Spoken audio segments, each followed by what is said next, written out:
L'invité de la matinale, Philippe Dornier. Rémi Amato, le président de l'Ordre des experts comptables, est avec nous ce matin. Voir ses impôts déduits de ses revenus, c'est une petite révolution évidemment. Les gens sont inquiets, ils se demandent comment ça va se passer. Je pense qu'ils ont raison d'être inquiets. Est-ce que c'est une révolution, une évolution? On verra, l'avenir le dira. Mais effectivement, on peut être inquiet comme toutes les réformes de très grande ampleur. Et ça, c'est une réforme de très grande ampleur puisqu'elle touche l'ensemble des salariés, mais également l'ensemble des entreprises. On espère juste qu'il n'y aura pas de bug. Oui, pourquoi pas de bug? Parce que ça pourrait arriver et ça pourrait encore compliquer les choses. C'est ballot, mais vous avez vous-même, il y a quelques semaines, indiqué, relayé une information qui est de dire que les impôts avaient envoyé 5000 déclarations avec des erreurs sur certains montants pré-remplis. C'était pas la bonne année pour faire un bug de cette nature-là, sachant que d'habitude, effectivement, ça marche plutôt très très bien. Les impôts, le site impôts.gouv est assez exceptionnel. Et là, pas de bol, il y a eu un bug qui peut amener quelques inquiétudes. Une des inquiétudes, justement, sur le prélèvement à la source, c'est la confidentialité. Est-ce que les patrons, puisque ce sont eux qui vont prélever, est-ce qu'ils auront accès à des informations personnelles de leurs salariés ? Ils auront accès à un indice qui est le taux du prélèvement à la source. Donc ils ne sauront pas effectivement combien le foyer gagne, mais par contre il y aura un indice, c'est-à-dire que par comparaison avec d'autres salariés qui gagnent le même salaire, le taux du prélèvement à la source pourra effectivement donner un indice qui n'existait pas. Aujourd'hui, le seul indice qu'avait le chef d'entreprise, c'était la voiture qu'il y avait sur le parking. On sait tous, et notamment ici, que ça ne veut pas dire grand-chose. Mais là, par contre, il y aura un taux sur un bulletin de paye. Donc c'est une vraie nouveauté. Comment ça va se traduire ? Ça, ce sera la grande surprise. Sauf que ce taux, il n'est pas obligé d'apparaître, c'est bien ça? Le taux, il va apparaître. Alors ce taux, il va apparaître sur les bulletins de paye. Par contre, ce taux, on peut faire l'option du taux différencié. C'est-à-dire que si les deux contribuables d'un couple ont des revenus différents, ils peuvent faire l'option du taux différencié pour que le taux soit plutôt cohérent avec le niveau de revenu de la personne. Et donc, pour la personne qui touche le moins, masquer un petit peu le fait qu'il y a que le conjoint gagne un petit peu plus et donc fait augmenter le taux moyen. Mais au final, on paiera le même montant d'impôt ? Ah oui, que l'on ait le taux moyen du foyer fiscal ou le taux différencié à l'euro, sur le mois, ce sera exactement les mêmes prélèvements. Il n'y a pas d'optimisation économique à faire là-dessus. L'optimisation, elle est soit en affichage vis-à-vis de son patron, de son employeur, soit en gestion au quotidien. Parce qu'il faut bien voir que ce prélèvement à la source va chambouler la gestion de l'impôt de tous les foyers fiscaux. Aujourd'hui, dans un foyer fiscal, en général, il y a un des deux contribuables qui s'occupe des impôts. C'est-à-dire qui fait la déclaration, qui essaye de comprendre un peu comment ça marche et qui gère après le paiement.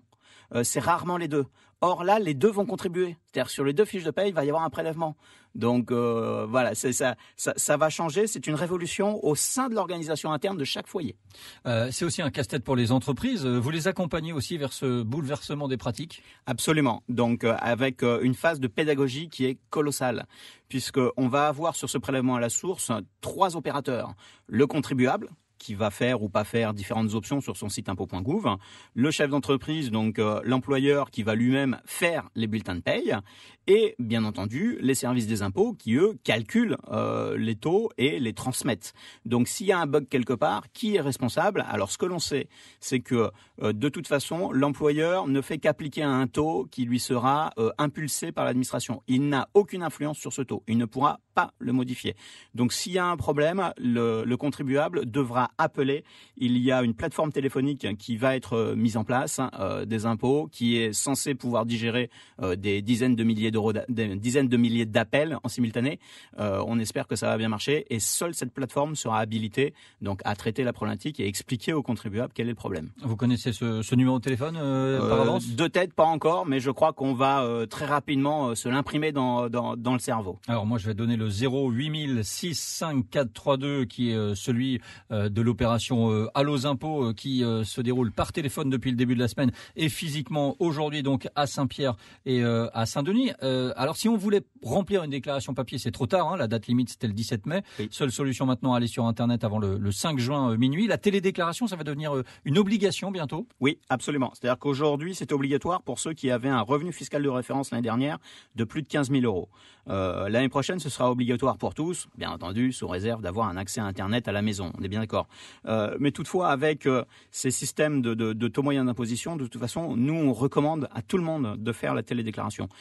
Puisque si vous faites le papier métier, la problématique, c'est vous n'avez pas ces taux, vous n'avez pas ces informations. Et c'est ça qui permet aujourd'hui de rentrer avec les deux pieds dans la mécanique du prélèvement à la source. Mais se retrouver devant un écran et un clavier plutôt qu'une feuille de papier, ça pose de gros problèmes à certains, les personnes âgées notamment. Quelle solution ? Alors, on a été confronté à cette problématique-là et on s'aperçoit aujourd'hui que la génération d'après, c'est-à-dire que les enfants, voire peut-être les petits-enfants, filent un coup de main souvent aux grands-parents, sachant qu'il y a le site impo.gouv, mais aussi une application qui est très très bien faite, impo.gouv, avec laquelle on peut flasher le flashcode qui est quelque part sur les documents. Enfin, vraiment, c'est extrêmement moderne et ça plaît en général aux jeunes. Donc, je recommande à ce que les personnes qui soient pas forcément très à l'aise avec l'informatique et Internet, ce qui peut se comprendre, puissent se faire assister par des membres de leur famille. Et puisque l'année prochaine, la déclaration de revenus sera obligatoire, qu'est-ce qu'on risque sinon ?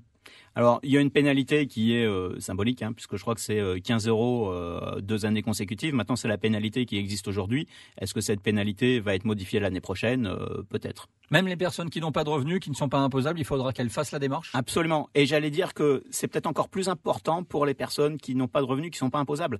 Parce que faire sa déclaration en déclarant qu'on n'a aucun revenu et qu'on est non imposable, c'est surtout avoir un certificat de non-imposition.